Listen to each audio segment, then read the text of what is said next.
Good morning and welcome to the Trinity Forum. My name is BJ Owens. I'm the Dean of Trinity Cathedral in downtown Cleveland, Ohio. And it's a great honor this morning to welcome Councilman Blaine Griffin. We're going to be talking about Elevate the East, a public art installation project that is unfolding in the next few years. And we're going to talk a bit about the East Side neighborhoods and the hope that this project brings, as well as the important stories that it tells. Elevate the East is a community process to guide public art investments in Cleveland's East Side neighborhoods, including Buckeye, Kinsman, and Woodland Hills. This emerged out of a year-long planning process that included community-wide input through public events, online surveys, youth workshops, and interactive experiences. It was led by Councilman Blaine Griffin, who's the councilman for Ward 6, as well as by Burton Bell Carr, the Community Development Corporation for those neighborhoods. And it's a public art plan that's one component in a larger strategy to benefit all people living in the area. And Councilman Griffin is joining us, and I'm so grateful for your time, Councilman. He's the councilman for Ward 6, which represents one of Cleveland's most diverse wards, encompassing the East Side neighborhoods of Fairfax, Larchmere, Little Italy, Woodland Hills, parts of Buckeye Shaker, University Circle, North Broadway, Slavic Village, and Union Miles. He was elected to City Council in November of 2017. Councilman Griffin, thank you so much for joining me for the Trinity Forum, and I'm really excited to talk about this today. Thank you, Dean Owens. Thank you for having me. I'm glad to be a part of this forum.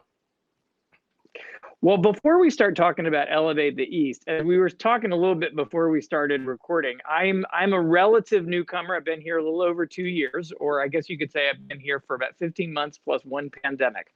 And what I'm learning all about this city. And as I go through all of these neighborhoods that we just talked about as being within your, that are part of your district, I'm learning bits and pieces, and then in some cases a whole lot about these different neighborhoods. And one of the ways that I'm learning about the city and our history, as well as to some extent the cathedral's connection to it all, is whenever I talk to people, I ask, what book do I need? What story do I need to know? What movie that I haven't thought of will help me to learn and really get in deep into the culture.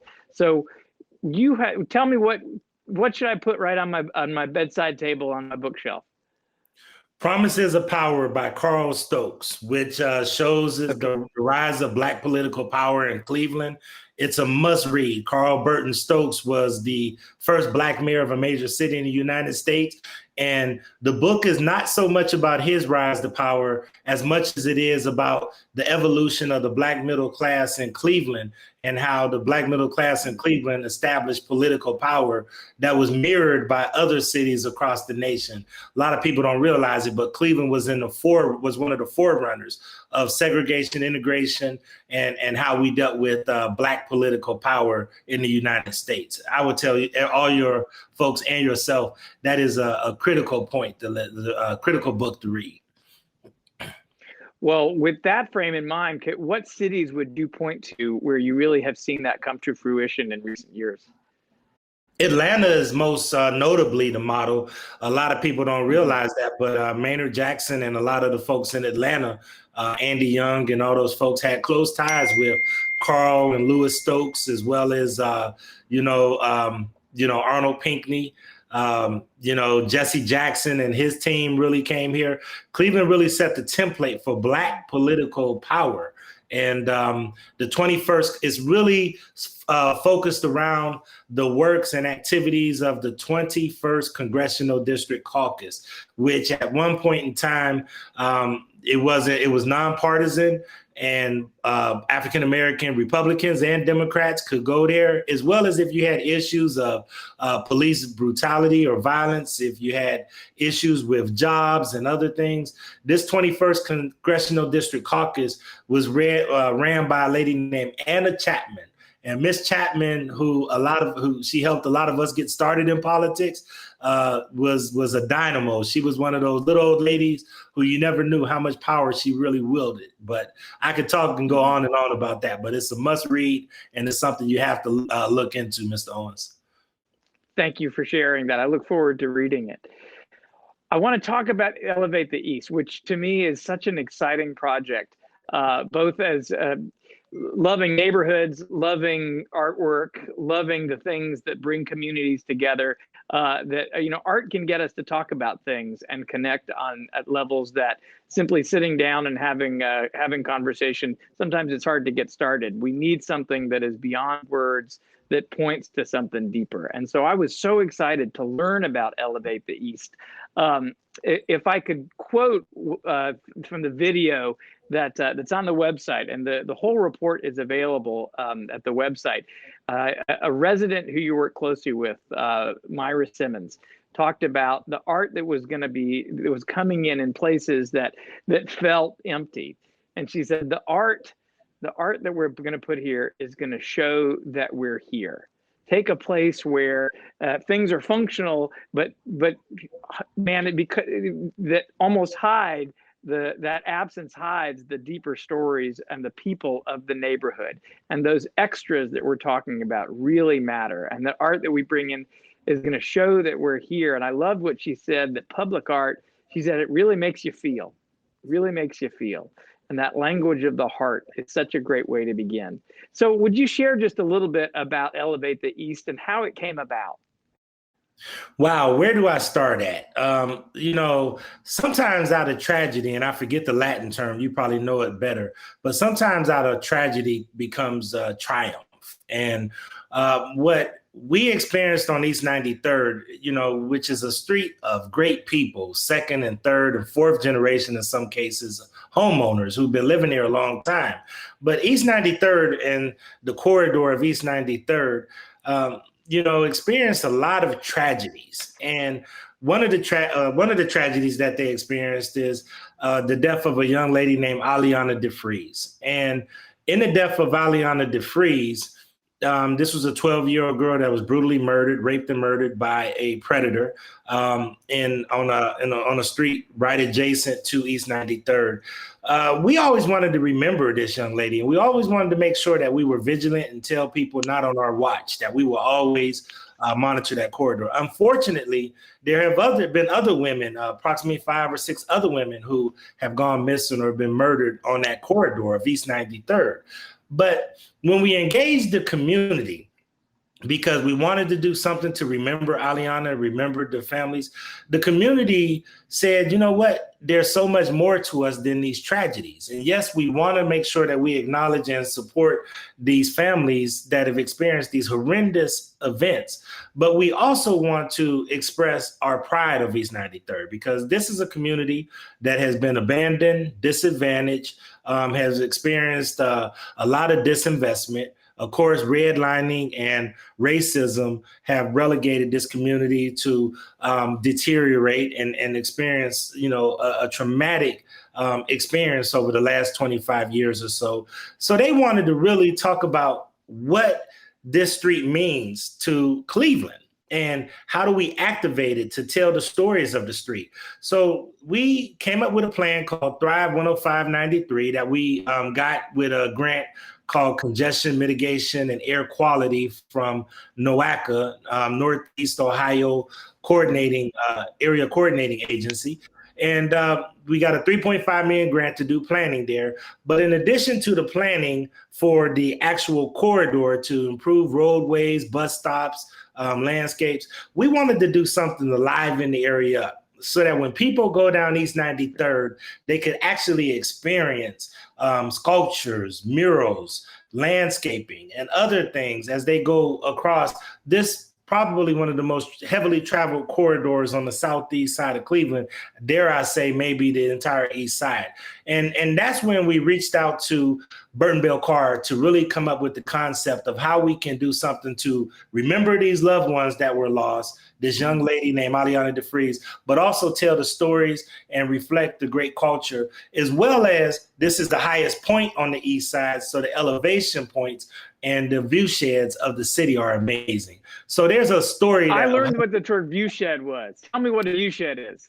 So the view shed means that this is the highest point of Cleveland. And when you look out over downtown, you can actually see to the lake on a clear day. So the shelf is the highest point of Cleveland, of the entire city of Cleveland, definitely the east side, but the entire city of Cleveland. And you can see great views of downtown, great views all the way to the lake on a clear day, great view of Cleveland's neighborhoods. So it's the highest point in Cleveland and has great views. Mm-hmm. As I read about this, the two of the driving motivations that really stuck with me were, one, the sense of creating a space for grief, and two, really drawing on the assets of the neighborhood. And view sheds are very much one. And without the backstory, I didn't fully understand why the space for grief. Now, as a priest, I understand the need for grief. Hopefully we're coming out of a period of great loss, when we can't fully grieve, simply because we can't get together. But what I hear in this storytelling is there is deep grief, talking about Aliana DeFries, talking about some other stories, and a need to have a built environment that can honor that and hold it. Not only to recognize the beauty of the people who we've lost, but really just there is real life and real community that happens when we can come together and to be in a space that holds that and isn't afraid of it, but honors that it's real. And then on the other side is the great assets of the neighborhood. I've seen some of those view sheds, but I didn't have the vocabulary word until I read this report. So thank you. And now I want to visit all of them. But what else? Tell me more about the assets of this neighborhood. What is distinct about the culture of East 93rd Street? About some of these distinctive areas that art can celebrate in a way that nothing else can. So East 93rd Street is a corridor that once you connect it with Quincy Avenue, you can actually travel all the way from the Garfield Heights border, which is East 93rd, all the way to the Bracknell border by East 105. And once again, it's connected by a small strip of Quincy Avenue. So it's a heavily traveled corridor that a lot of people call the crosstown uptown, which is one thing. In the middle of that corridor, you have Cleveland Clinic.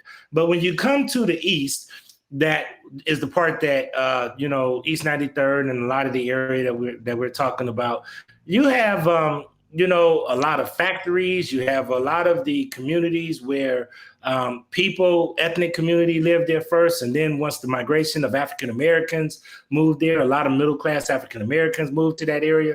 So you have a rich history of people that live in that corridor. And it was mostly a community that was built for,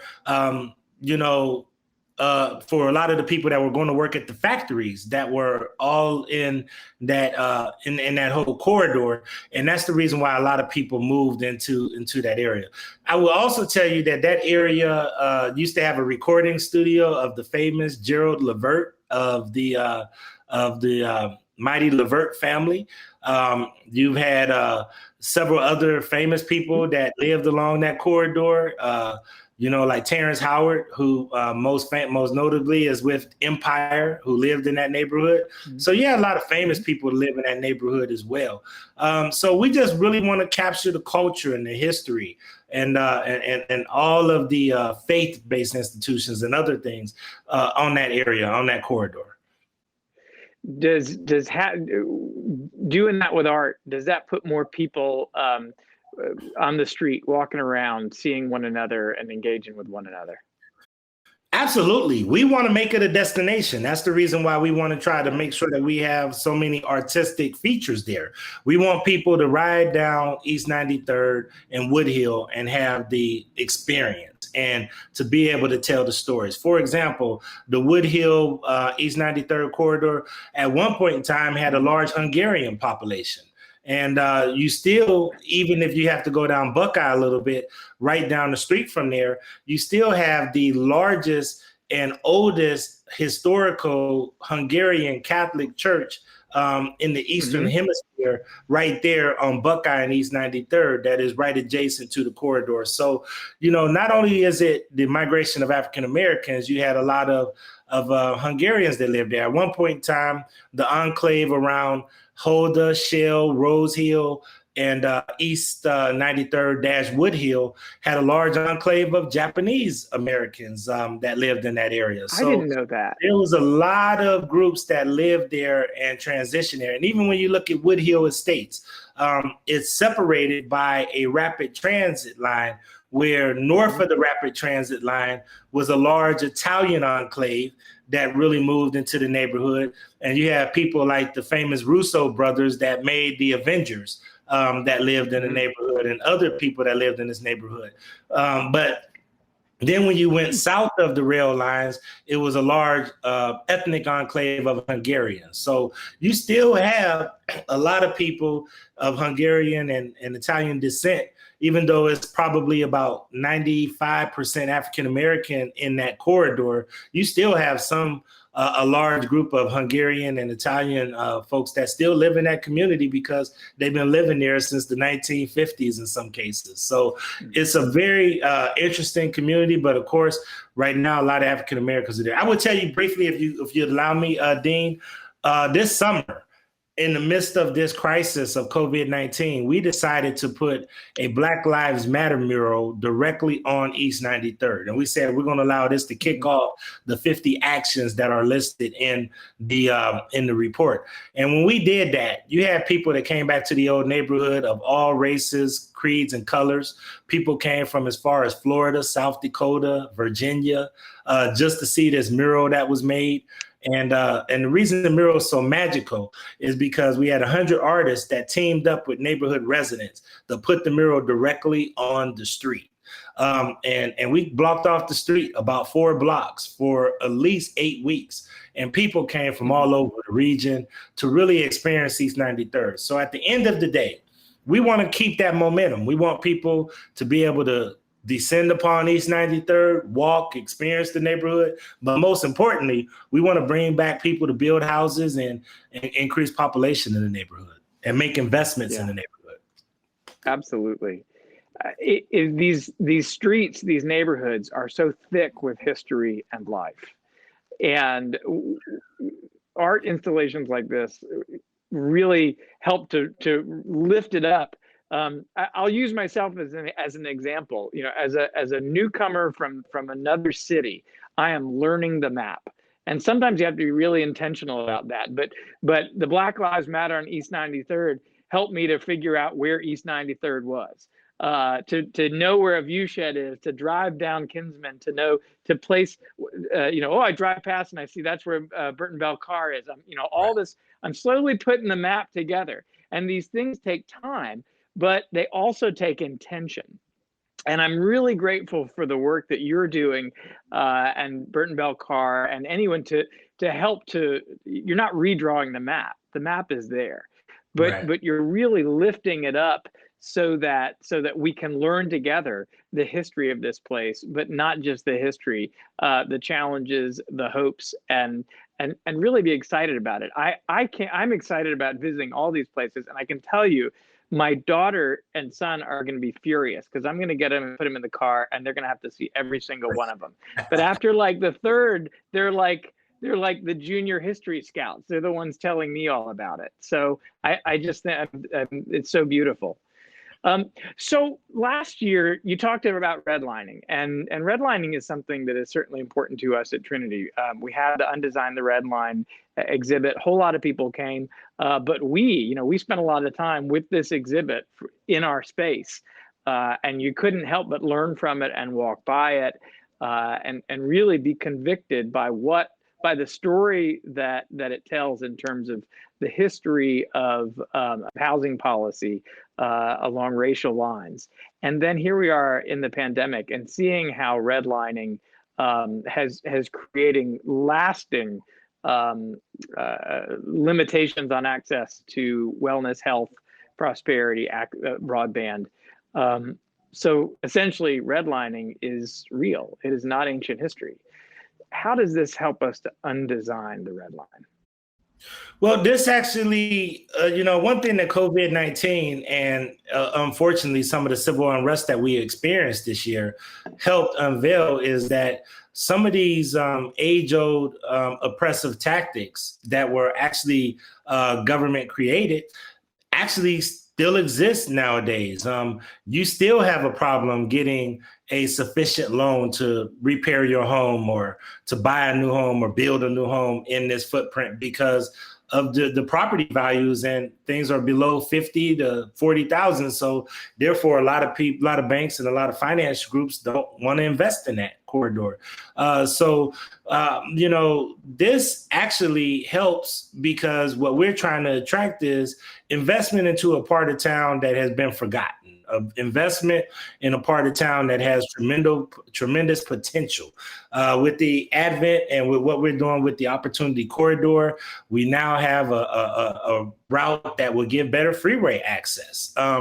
So we see this as an opportunity to try to attract more investment and try to bring more people to this corridor and really try to make it racially and economically diverse.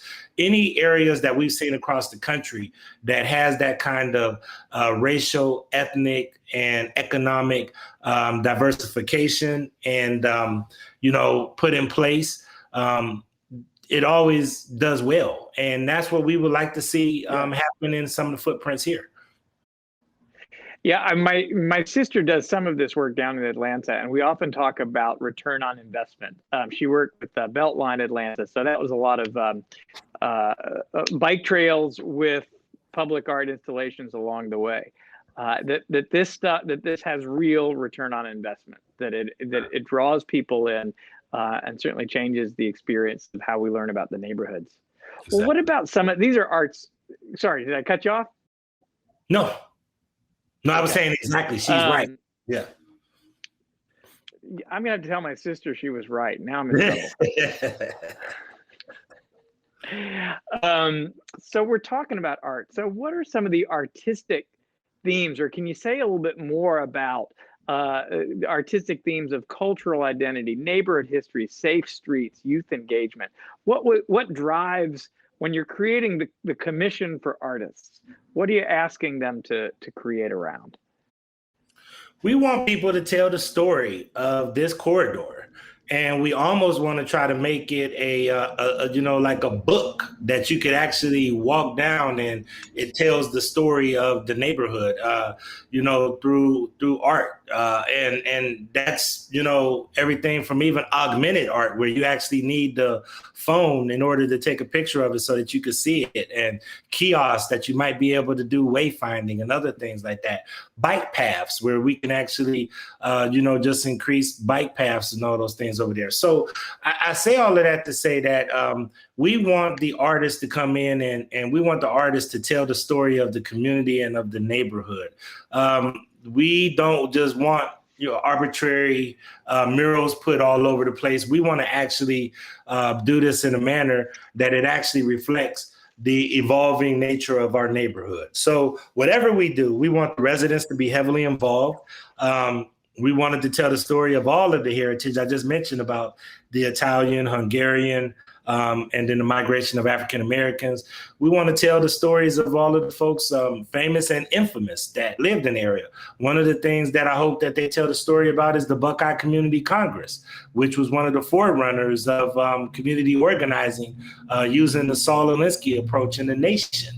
Those kind of efforts really need to be highlighted in this. So hopefully, the artists can sit down with some of the residents and really get a feel for what the residents would like to see and put something that reflects the mindset, the process, the pride of the neighbors. Yeah. I am so grateful for this time, Councilman, because just from the very notes that I'm taking, I feel like I'm getting a window into a really broad and wonderful world in terms of the history of organization, in terms of the history of Black political power and the middle class in Cleveland. That these installations, as well as this conversation, really opens us up to see the history that is there and embedded in our communities, but sometimes hard to see, whether we drive past it too fast or we have blinders on that are of our choosing or not of our choosing. To me, it's I'm really appreciate what you're teaching me, and what we're getting to learn about. Are there other installations besides the initial Black Lives Matter, 2 or 3 that are underway that you're particularly excited about? We had there's already a couple that's been in place. For example, we have a gentleman named Kevin Mr. Soul that have done a couple. One at the Nicky's building at 117th and Buckeye, and then we have one that he did at East 93rd and Gibson, right in that area, right next to the African American Credit Union that's over in that area, right there off of Union Avenue, about 2 blocks south of Union Avenue. We also have a nice mural that is done right at the cusp of Shaker Boulevard, Buckeye, and Woodhill, where there's a nice sculpture that is there. There's going to be public art that we have planned for the Northeast Ohio Regional Sewer District, and not the art that somebody decided to spray paint there, but we're really going to put an artistic model there, which ironically deters people from trying to do that, especially if you have community support, because then it's something that they created.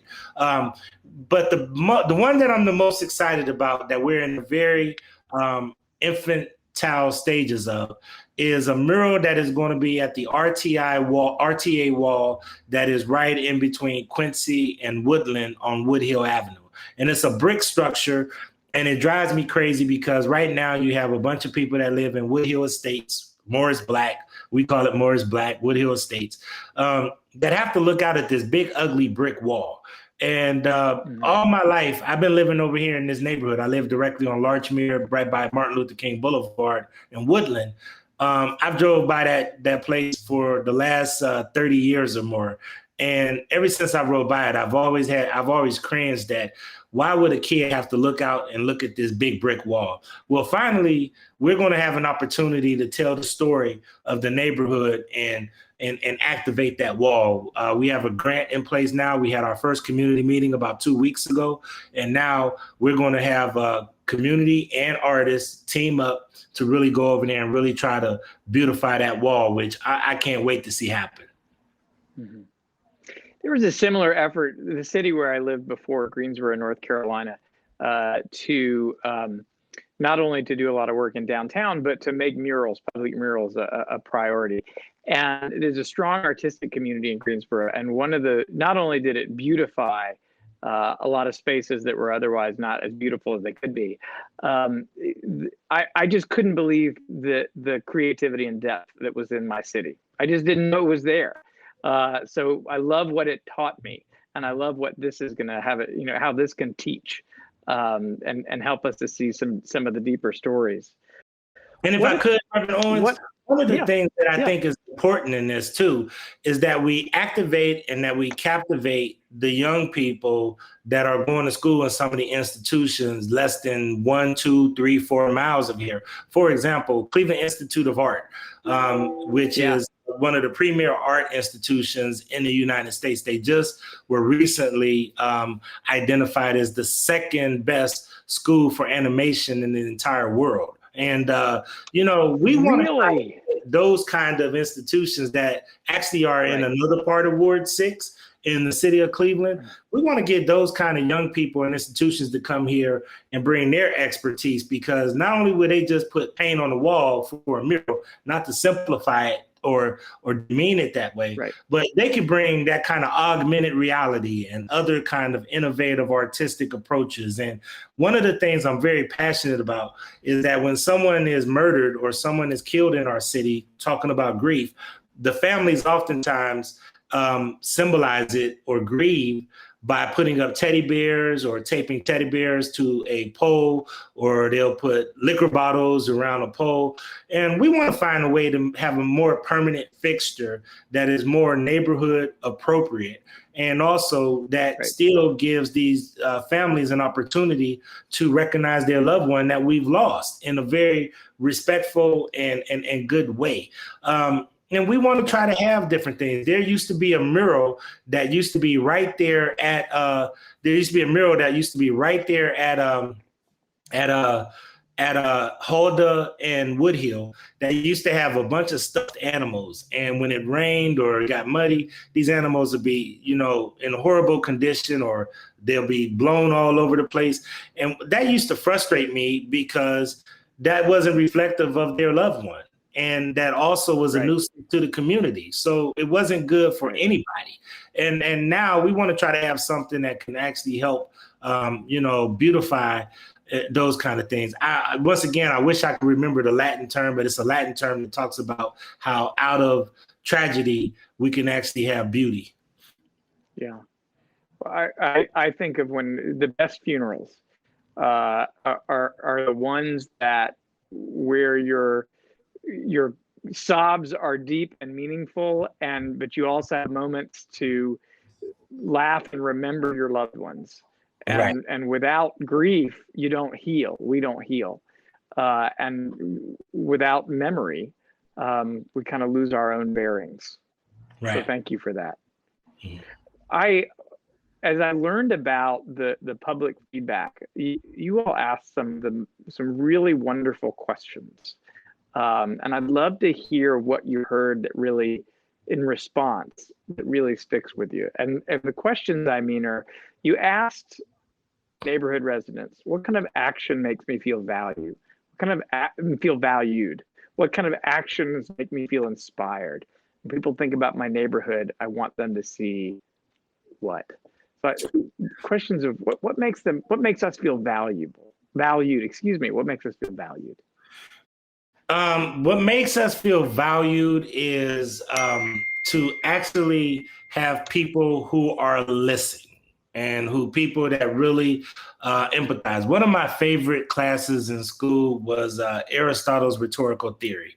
And one of the things that it talked about is ethos, pathos, and logos. And what people really want is they really want to know your ethos. They really want to know how a community's ethos, that this community isn't just, and I say this sincerely, that this community isn't just a bunch of castaways, that this community isn't just a bunch of a crime-ridden area that nobody should ever visit, that this community is actually a community full of good people, great people that are great tax-paying citizens, church-going citizens, faith-based, want the same thing that every other person in America and in the world wants for their families, which is to be safe, productive, and prosperous. And, people just want us in this neighborhood to be looked at like anybody else, that we want the same things that an affluent community wants.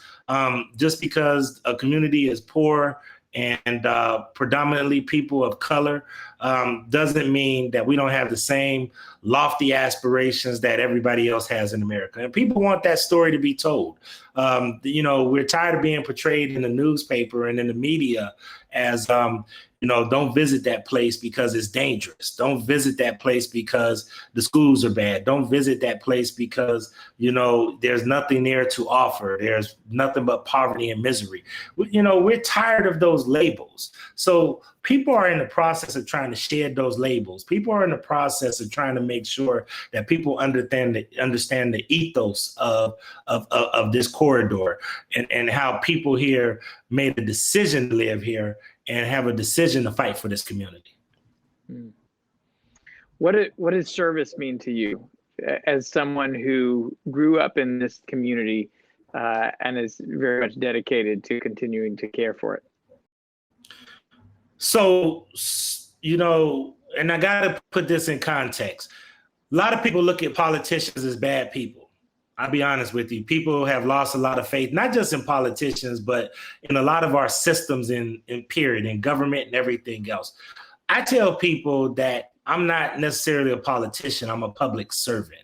And what that means to me is that means that it is more important not to just do the politics and to try to do the consensus building to move things, through the public realm, but how do you make sure that you listen to people and that you respond to the concerns, needs, and aspirations that they have, the hopes, dreams, and aspirations, and all of the things that they have, as well as the things that are barriers that keep us in place?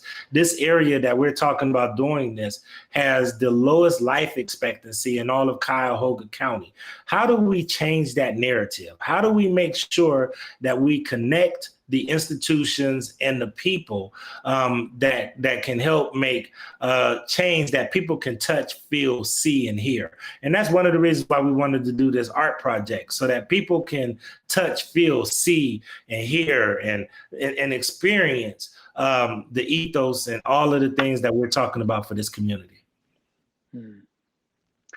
What has this pandemic time, how has it influenced the process of getting Elevate the East off the ground? And maybe at a larger level, what has it taught you about where this neighborhood is going, how to best care for it? These neighborhoods, I know these are multiple neighborhoods, excuse me. It has surely exacerbated the divisions and the disparities. It has totally exposed the disparities, especially through digital redlining that we're experiencing, because a lot of these, about 2/3 of the households in Cleveland, maybe even more in this corridor, don't have access to high-speed broadband. What does that do? That means that they can't do what you and I are doing right now. They can't do schoolwork in a lot of cases. They can't do a doctor's visits, which are now being done online in a lot of cases. They can't, interact face to face. So a lot of people, we're social beings, and a lot of people want to do these kind of things in person and not over a computer, and may have barriers. And so it has exposed a lot of the barriers of our community and a lot of the things that still exist, but it has also shown the resiliency of our community. It has shown how creative our community can be, how unified our community could be. It has showed how people still come together to try to make our community something great, even amidst one of the most trying and complex and vexing times that we're ever experienced in our history. People have still come out to show community pride and spirit, which shows me that that this community still has a lot of people that really care about it. And that's what we need to have come across, that this is a community of caring people that really, really have stepped up in this crisis. Thinking about Elevate the East and as this project comes to fruition, how can neighbors participate and help? Whether that's folks from throughout the area, but I'm Trinity Cathedral, and we have a fairly far-flung congregation. Maybe a third are from in Cleveland, and the rest are from beyond. How can we celebrate and support while also honoring the fact that it's a local movement celebrating those particular neighborhoods? But we want everybody to visit Ward 6 and visit the Thrive 105 East 93rd Corridor. We want everybody to help elevate the East. So maybe when we do murals and we do things, if you guys can contribute and come and bring some of your members that might want to help beautify it and do some of the prep work and other things. Like when we did the Black Lives Matter mural, it was really a community event. People all came out and participated, even though the artists did the designs. Other people came out. I tell people this oftentimes, Reverend Owens, that I serve a community that doesn't just want your presence. We're not just always going to come asking for money and support and, resources to do our event, but we want your presence. We want your visibility here. We want to see you in the neighborhood. We want people to, young families to say, hey, I consider buying a house there. It's close to church. I can worship close downtown. I can ride public transportation most places I need to go. I'm close to the airport, get in and out of town. We want to sell our neighborhood. So even if you don't decide to move here, participate in the murals of Elevate the East, even if you don't have a financial contribution to contribute to Burton Bell Carr in order to help move this project as we move it along, we definitely could use your marketing skills to tell people, hey, there's this great neighborhood that I rode by that has the great view sheds. Now that you know what view sheds are, that has great view sheds of the city. That has great people. And hey, I'd encourage you guys to go and take a ride or get out and walk down the corridor and experience East 93rd and Woodhill and the Elevate the East project and take a tour. So we want people to come over here as visitors, but we also want to try to attract more homeowners and other folks in the neighborhood as well. That's great. Well, I'm so grateful for your time, Councilman Griffin. I'm excited about seeing all the art installations come to fruition. I'm excited about walking the neighborhood and taking the tour. But I'm also excited about continuing to be in relationship with you and the folks who are part of this. So I really thank you for your time with us today. Dean Owens, thank you for your time, and we're always here for you. We are public servants. We're here to serve, and as you are, you serve a congregation that is a fantastic congregation, and if we could ever tap into all of the faith-based folks that are coming from your group, we'd love to do it anytime. As would we. Thank you. I want to thank you all for joining me for my conversation with Councilman Blaine Griffin. And as we learn more about Elevate the East, this will be unfolding in the months and years to come. I look forward to sharing more with you and finding ways that we, as the Congregation of Trinity, can be both a support to it and join in celebrating it. Thank you so much for watching.